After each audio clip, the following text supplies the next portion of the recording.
अरे तुला तर इकडे बघ, ए जितेंद्र आव्हाड तू इकडे बघ. अरे तू हायस्कूलाचा नेमका वंधारेचं संबंधाचा नाहीस तू. आणि तू असं हे करायला तुला आता मागात पडणार आहे. आणि इकडे बघ ना, मी ज्ञानबा मारुती गीते उर्फ गोटे, की काही गोष्टी होत चालल्यात की माझ्यावर इतके दरोड्याच्या केस, कोण्या आया बहिणीली म्हणजे मुलीली उचलून आणतो, घरातून टाकून देतो, की असं हे राजकीय लोक म्हणतात की माझे कोणासोबत संबंध आहेत, वाल्मिक अण्णा कराड सोबत. ते काही गोष्टीमुळं तिथं मी त्यांचा एक कार्यकर्ता आहे की अगर त्यांना मी कुठं हे केलेलं नाही, अगर काही संबंध नाही माझा. पण हे जितेंद्र आव्हाड, संदीप सोनवणे खासदार साहेब आणि काही ते दामण्या मॅडम, की दामण्या मॅडम तर काय म्हणतात की मी काहीतरी आपलं हे केलं, कोणातरी मुलीला घरातून उचलून येतो. अरे बाबा, माझ्यावर ते गुन्हा कुठे दाखल आहे ते दाखवा माझ्यावर. आणि पुन्हा हे जितेंद्र आव्हाड साहेब हे तर वंधाऱ्याचे आहेत. मला तर मी वंधारे असून यांची लाज वाटते मला यांची, की ते म्हणतात की मी मुखवटा चोरला कुठला तरी मंदिरचा. अरे त्याचा नंबर हे असेल, माझ्यावरती केस दाखल झालेले असेल ना, ते तुम्ही हे करा ना माझ्यावर. आणि ह्यांनी इतके मला असं की वाटतंय मला आता पटरीवर बसलो, इतके गुन्हे माझ्यावर हे करायले, ते आपले गुन्हे दाखल आहेत. जे गुन्हे दाखल आहेत मला सजा होईल हे होईल, पण विनाकारण हे दरोडे चोरी, पुन्हा हे ह्याला खंडणीचा हे करतोय, त्याला वाल्मिक अण्णा कराड कोण हे यांचा राईट हँड आहे. अरे बाबा, तुम्ही असं बिनबुड आरोप करू नका. तुम्ही तुमच्याकडे जे माहिती तुम्ही हे करा ना न्यूजला. आणि तुमच्या त्याचे ते नंबर असतात, आपलं केस नंबर असते ते बघा. माझ्यावर जे आहेत ते नंबर हे करा तुम्ही. आणि तुम्ही असे फुकट आरोप हे ते करू नका. आणि तुम्हाला म्हणजे सध्या करायचे काय तुम्हाला? अरे जितेंद्र आव्हाड जे आहेत, मला बदनाम का करायला येते? जितेंद्र आव्हाड वंधारी असून मला वाटतंय ते वंधारी समाजाचा नाहीच. ते काही दिवसापूर्वी माझ्यासोबत माझा म्हणजे बारका भाऊच मानित होतो मी त्याला, जे आमचा बापू आंधळे सरपंच आमचे, त्यावेळेस आम्हाला त्या बबन गीतेनं आम्हाला बोलवून घेतलं त्याच्या घरापाशी, त्या महादेव गीतेच्या घरापाशी. त्यावेळेस आमचे पैसे आणलेच का तू बापू, हे ते बोलाबोलीत थोडं शिव्या देताना हे चालू झालं आमचं. आणि त्याच्यानंतर त्याला माझ्या समोर त्याला गोळ्या घातल्या, मला 2 गोळ्या घातल्या ते महादेव गीतेनं. आणि त्या बबन गीतेनं माझ्या समोर त्या माझ्या मित्राला जीवासारख्या माझ्या समोर गोळ्या घालून मारलं त्या बबन गीतेनं. आणि त्याचं काहीच बोलत नाहीये जितेंद्र आव्हाड. आणि तो काय करतोय आता की म्हणतो हे असं झालं तसं. आणि का रे बाबा, जितेंद्र आव्हाड तुमच्या पक्षाचा शरद पवार गटाचा ते प्रदेश अध्यक्ष का उपाध्यक्ष मला तेवढी माहिती नाही, त्याचा ते बबन गीते तुमच्या सोबत होता तुमच्या पक्षातला. आणि त्यानं त्याच्या डोक्यामध्ये गोळ्या घातल्या त्यानं. आणि त्यावेळेस काय झालं तुमचं? त्यावेळेस का उठाव घेतला नाही तुम्ही? ते बी वंधारी होता. अगर इकडे बघा, संतोष देशमुख काय विषय नाही, आपला वंधारी समाज नसला, मराठा समाज असला तर काय घेणं नाही. पण जे आहेत त्यांना नाही भेटलं पाहिजे. संतोष देशमुखला त्यांची आरोपीली फाशी 100% भेटलीच पाहिजे. कोण आरोपी त्यांना निष्पन्न होईल त्यांना फाशी भेटली पाहिजे. पण तुम्ही वाल्मिक अण्णा कराडच्या मागं विनाकारणच की हे आपलं गोरगरिबी जनतेचे हे करतो. तुमचं फक्त राजकारण हे करायचं आणि तुम्हाला बीड जिल्ह्यातलं राजकारण करायचंय तुम्हाला.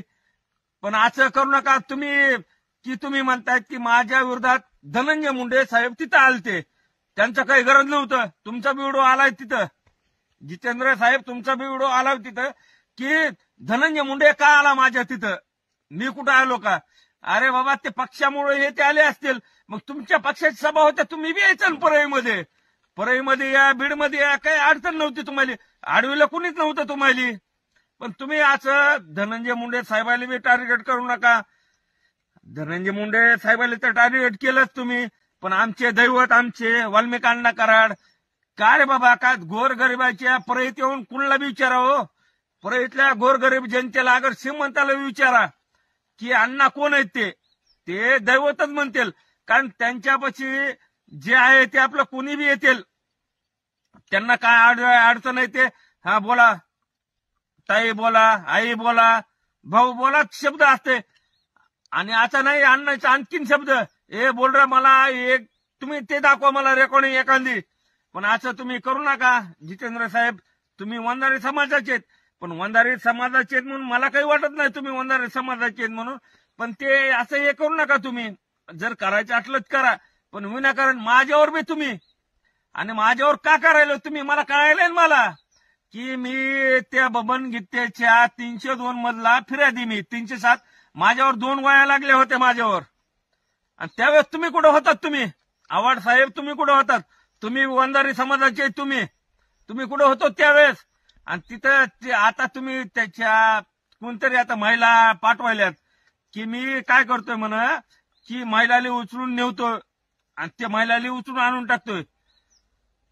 आणि परळीतल्या कोणत्याही महिलेनं अगर माझ्या गावात जाऊन, माझं गाव नंदगाव गाव आहे, तिथं 4000 लोकसंख्या आहे, तिथं जाऊन माझ्या विरोधात कोणत्याही महिलेनं, कुठल्याही महिलेला विचारा की गुटू गित्तेनं काय असं केलंय म्हणून. त्यावेळेस मी आहे का, मी स्वतः फाशी घेऊन मरतो अगर असं पटरीवर पडून मरतो मी. पण तुम्ही आहे का, तुमच्या राजकारणासाठी पोळ्या भाजू नका तुम्ही. आणि तुम्ही अण्णाच्या विषयीचे चालू आहे तुमचं जितेंद्र आव्हाड. तुम्हाला हेच माझं स्पष्टीकरण. मी काय विषय नाही माझं. तुम्ही ते मुकोडा चोरीचं प्रकरण म्हणायलात माझ्यावर, कुठं आपलं आळंदीतल्या तुकाबा महाराजच्या हे ते नाव मला लक्षात आहे ना. बरं ते म्हणता माझ्या मुकोडा चोरीचा माझ्यावर प्रश्न म्हणला तुम्ही. ते तुम्ही फक्त बातम्या देऊ नका, हे पण त्याची नोंद काढा ना तुम्ही. अरे तुला तर इकडे बघ, जितेंद्र आव्हाड तू इकडे बघ, तुझ्यावर हे करतो. तुझे माझ्याकडे व्हॉइस कॉल रेकॉर्डिंग येत आहेत. ते तिथं तू भाई तुम बडे भाई सॉरी म्हणलेला ते टाकतो मी खाली. अरे तू हायस्कूलाचा नेमका वंधारेचं संबंधाचा नाहीस तू. आणि तू असं हे करायला तुला आता मागात पडणार आहे. आणि इकडे बघ ना, मी गोटू गित्ते लहान सहान माणूस आहे मी, आणि मला फाशी भेटल न भेटल, पण माझ्या दैवतचा विषय ते इकडे का करायला तुम्ही? असं करूच नका तुम्ही. म्हणजे विनाकारण तुमच्या फक्त राजकारणामुळे की तुमचा पक्षाचा प्रदेश अध्यक्ष ते बबन गीते तो फरारच आहे आणखीन. आणि तुमच्या एक त्यामध्ये तुमचे कॉल रेकॉर्ड चेक करावं लागतील तुम्हाला. तुमचे इकडे बघा, ज्यावेळेस मर्डर झाला माझा दोस्त, माझा जीवाभावाचा बापू आंधळे, आणि त्याच वेळेस माझ्यावर 2 गोळ्या झाडल्या होत्या. ते रिपोर्ट बी आहेत. ते आरपार झाली म्हणून मी जिवंत आहे फक्त. आणि अरे बाबा का, आणि त्याच्यानंतर तुम्हाला त्यावेळेस काही दिसलं नाही डोळ्यामध्ये. तुमच्या पक्षाचा प्रदेश अध्यक्ष होता ना, आणि त्यानंतर आता तुम्हाला इकडे हे व्हायले माझ्या विरोधातल्या केस ते करणं. अरे माझ्यावर केस झालेल्या होत्या, त्यातले निर्दोष सुटलेलो मी. की विनाकारण तुमच्यासारखेच आहेत राजकीय नेते, त्यांनी माझ्यावर विरोधात केस केलेल्या होत्या. माझ्यावर कुणाचीच आणखीन कुठे सजा झाल्याच्या नंतर मला आरोपी करा ना तुम्ही. यातले फालतू धंदे सोडून द्या तुम्ही. जितेंद्र आव्हाड साहेब तुम्ही वंजारी समाजाचे आहेत, पण असं मला वाटतंय की तुम्ही असं जातीवादाचे ह्याच्यामध्ये तुम्ही वंजारी समाजाचे नाहीतच तुम्ही. अरे बाबा त्याच्या फक्त त्याला हे करण्यासाठी त्या बबन गीतेचा मी फिर्यादी मी 307 302 मध्ये, आणि त्यासाठी तुमच्या पक्षाचा ते हे तुम्ही त्यासाठी हे करायला लावून तुम्ही त्यासाठी हे करू नका तुम्ही. त्याला ये म्हणावं, पुढलेशाला ये म्हणावं, हजर होय म्हणावं, आणि त्यानंतर जे सीआयडी तपास होईल. सीआयडी तपास कुठं होणार आहे? ह्यांच्या विरोधात सीआयडीचं कुणी बोललंच नाही. यासाठी समाज काहीच नाही तिथं, यासाठी नाही, सीआयडी नाही. आणि इथं आपला गुन्हा दाखल आहे परळी शहरला, तरी ते बबन गीते काय येत नाही. मग ते बबन गीते आरोपी मुख्य आहे ना, त्याच्यामुळे येतच नाही ते. आणि मग त्याच्या काहीतरी बोला ना तुम्ही, जितेंद्र साहेब बोला त्याच्या विरोधात, त्याच्या काहीतरी न. जर असं आणखीन माझ्यावर आरोप केले तर मी इकडे बघा, मी जीव देईल आणि चित्तूवर नावं नाही असं लाईव्ह मध्ये सांगालो की माझ्यावर एवढं बदनामी करायला तुम्ही, मी जीव देईल, त्याचे कारणीभूत तुम्ही असताल. जय हिंद, जय महाराष्ट्र. तर राम मंडळी, आपलं स्वागत आहे सुनील न्यूजमध्ये. गोट्या गीतेचा व्हिडिओ आलाय समोर. आमदार सुरेश धस, अंजली दमानिया, बजरंग सोनवणे आणि जितेंद्र आव्हाड यांना सांगितले की यांनी केलेले आरोप माझ्यावर बिनबुडाचे आहेत. वाल्मिकांना आमच्यासाठी देव माणूस आहे आणि मी त्यांचा एक साधारण कार्यकर्ता आहे, असं गोट्या गीतेचा व्हिडिओ सध्या सोशल मीडिया प्रचंड असा व्हायरल होताना आपल्याला पाहायला मिळत आहे. ते म्हणत आहे की जितेंद्र आव्हाड साहेब तुम्ही वंजारी नाहीत, मी वंजारी आहे, तुम्ही वंजारी नाहीत, अशा प्रकारे त्यांची वक्तव्य आपल्याला पाहायला मिळत आहे. वाल्मिकांना माझ्यासाठी देव आहे असे देखील त्यांचं वक्तव्य आपल्याला पाहायला मिळत आहे. धनंजय मुंडे यांना कोणीही टीका करू नये किंवा टार्गेट करू नये असा व्हिडिओतून त्यांनी इशारा देखील दिल्याचं आपल्याला पाहायला मिळत आहे.